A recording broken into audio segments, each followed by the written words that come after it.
What a better content would be to start after Korean content? Of course, American. Thus, today I'm gonna tell you how to and when to apply to Harvard University. Yeah, we're gonna start with Harvard. But if you don't know what is Harvard, which I highly doubt, no worries, I'm gonna give you a brief introduction about the school that has been continuously ranked as the top 5 universities in the world. Harvard is one of the Ivy League schools, and there are actually 8 of them. And yeah, I'm gonna cover all those schools too in my next future videos, so stay tuned. Harvard was founded in 1636 in Cambridge, Massachusetts, and it's the oldest institution of higher education in United States, and it has the largest financial endowment, aka funding and financing, of any university in the world. $36.4 billion. Harvard has a large offer of study programs starting from business, law, biology, astronomy, medicine, politics, economics, and etc. For instance, Harvard Business School is ranked number 5 by US News as the best business school, and Harvard Law School is ranked number 4 along with Columbia University as the best law school in 2022. 8 presidents of United States have graduated from Harvard, such as like Barack Obama, John F. Kennedy, George Bush, and etc. And over 150 Nobel Prize winners have been associated with the university as alumni, researchers, or the faculty. And obviously, having lots of famous and well-known alumni, the university will of course have an extensive network of contacts. Yeah. Networking is the key in this world. But come on, no one can argue with me that Hogwarts can't be compared with any Ivy League or whatever college is there. So if you want to know the admissions for Hogwarts, just leave your comments down below and I might do Hogwarts admissions. Before we jump into the topic of this video, I would love to introduce you to the college essay guy. If you're preparing or if you're planning to apply to your dream school as an undergraduate, master's, or doctoral, whatever is the degree you wish to pursue in different country, and if you're having trouble writing your essays, such as motivation letter, personal statement, or statement of purpose, or anything of that sort, I have good news for you.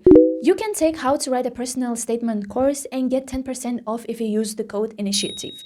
However, if you like to have one-on-one consultation on your essays, you can get this consultation and get a special discount for 7% off. In order for you to get this discount, when you fill up the form for one-on-one consultation, there is a tab that says, how did you first hear about College Essay Guy? And you need to include my name, which is Munisa, and a special discount code Munisa 7%. Thus, that's how you can get the discount.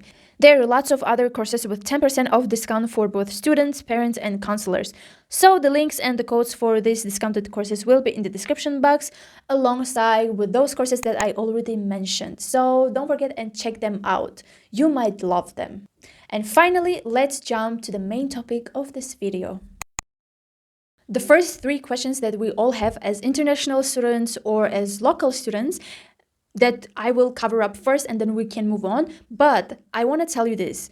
Admissions and financial processes are the same for both international students and local students, regardless of citizenship or nationality. If you already watched my other videos, I mostly did like Korean university guidelines, like how to apply and admissions.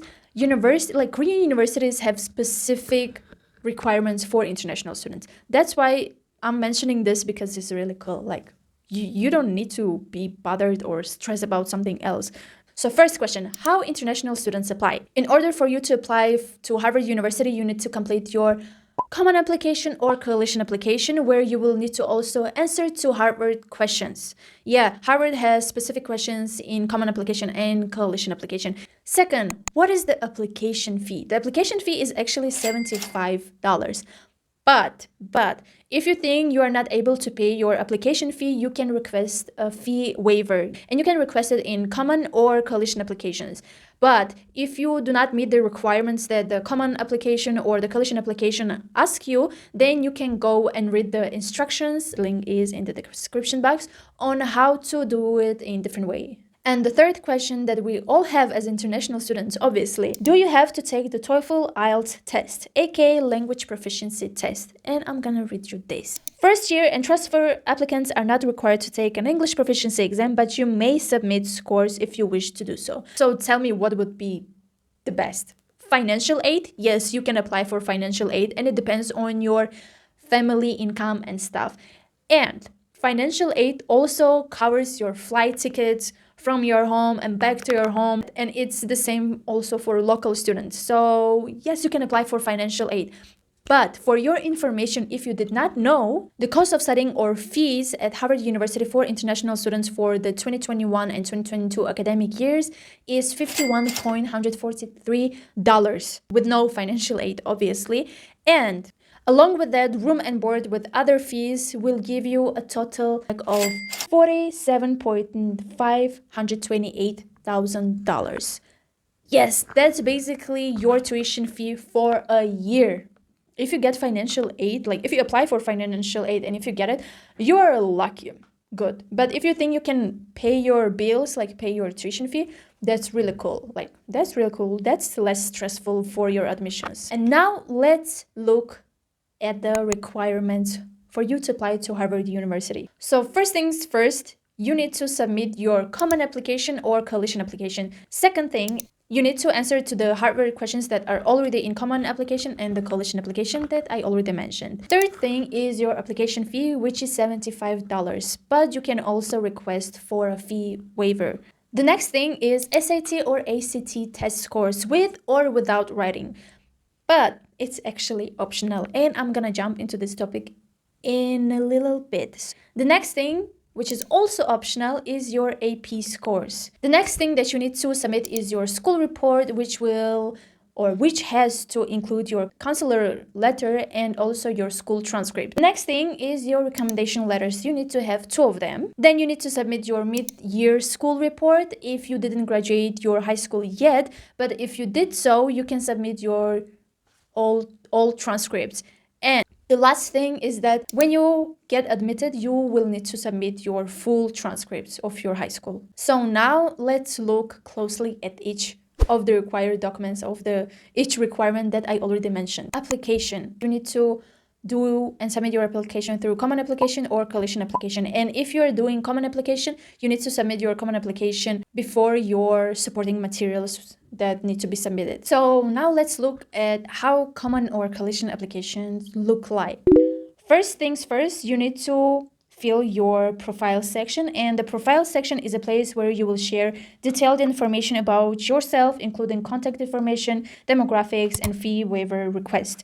Note that none of the demographic questions in this section are required, so you can choose to answer or not. In the family section, you will share information about your household, your parents, and any siblings. Education section. In this section, you will need to share information about your current school or coursework, academic honors, and future education plans. The activities section gives you the opportunity to tell schools more about who you are and activities you are involved with outside the classroom. Next, we have testing section. Standardized test scores are optional for the college classes of 2027 to 2030. Here's the thing.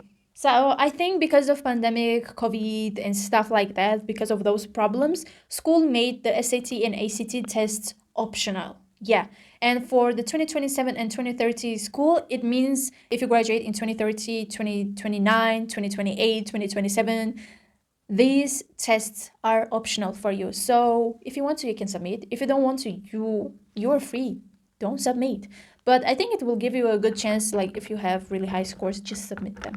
And why am I even giving this advice? It's pretty obvious. It's Harvard, come on. The testing section is where you will enter your self-reported scores for any standardized tests that you have taken and wish to report to colleges. Next, we have writing section. Yes, where's all the pain for some of people starts.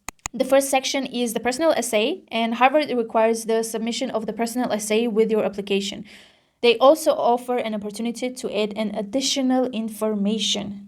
And from these topics, you can choose whatever topic you want to, and you can write the essay. The question section. In this section, you can add more about your academic, extracurricular, and personal interests. Next, it's also continuing writing section, like writing questions. I am quoting the school, okay? I'm quoting the school. Harvard encourages you to read over the prompts and respond to the one that most resonates with you. You may write on a topic of your choice, or you may choose from one of the following topics. And I think these questions are really interesting. After you complete this application, you fill everything, your information, writing essays, and so on, you submit your application, then Harvard will send you an email with the pin to access to an applicant portal, where then you can submit all your supporting documents and materials that you have. Next, school reports and teacher recommendations. The mid-year school report is really required if you didn't graduate your high school yet, because they can evaluate your mid-year school report and see your first semester of your senior year, how it's going, so that they can evaluate you based on that semester. And you will need to ask 2 teachers of academic subjects in your school to write an answer to the questions the Harvard will ask them. So they need to perfectly know you to write a best recommendation letter. And this is the warning. Harvard will not accept teacher recommendations, counselor recommendations, school reports, mid-year reports, or transcripts from the applicant. So just know that. They will not accept that. And I did actually, just for the sake of this video, I contacted Harvard. I was like, hey guys, I graduated a few years ago from my high school, and I don't think my high school will be able to send you my transcripts or reports of my school. Is it okay if I submit them myself? And they're like, no, find your way so that school submits them, but not you. So just know that, okay? Next, standardized test scores. You're not required to submit them. However, if you want to submit, you can submit. If you don't submit, it doesn't mean that you have less chances to get in. No, it's not gonna affect on your application. So please do not worry about that. Harvard did actually post a video talking about this situation, and I will try to link that video in the description box so that you can go and watch it and make sure that everything is fine. Next, final school report and transcripts. So all admitted students will have to submit and send their school reports and transcripts by July. Yeah, there is a specific date. So it's just simple as that. Like if you did not have your full transcripts and reports, you will need to submit them after you get admitted. So now we covered the application requirements, and seems like it's not that a lot. Now let's look at the application timeline. Most of American universities, they start only in fall semester, where other schools, like other universities in different countries, they may have 2 semesters, meaning they can have spring and fall semesters, such as Korean universities. But Harvard accepts only for fall semester. Applicants may apply for restrictive early action decision or for the regular decision. So if you apply for early action, you need to apply by November 1st, and your results will be in mid-December. However, if you want to apply for regular decision, you need to apply by January 1st, and your final results will be by March. And the application for the school of 2023 will be open in August 1st of 2022. So in a few months, it's going to be opened. Hopefully, I did not forget anything, and that's actually all. If you're applying and if you're planning to apply to Harvard University or any other universities, I'm wishing you best of luck, and hopefully you get in. If this video was helpful and informative for you, please don't forget to subscribe to my channel if you're not subscribed yet, and don't forget to turn on your bell notifications so that you won't miss my new videos such as this, and don't forget to put, of course, thumbs up. Thank you for watching, and I see you in the other one.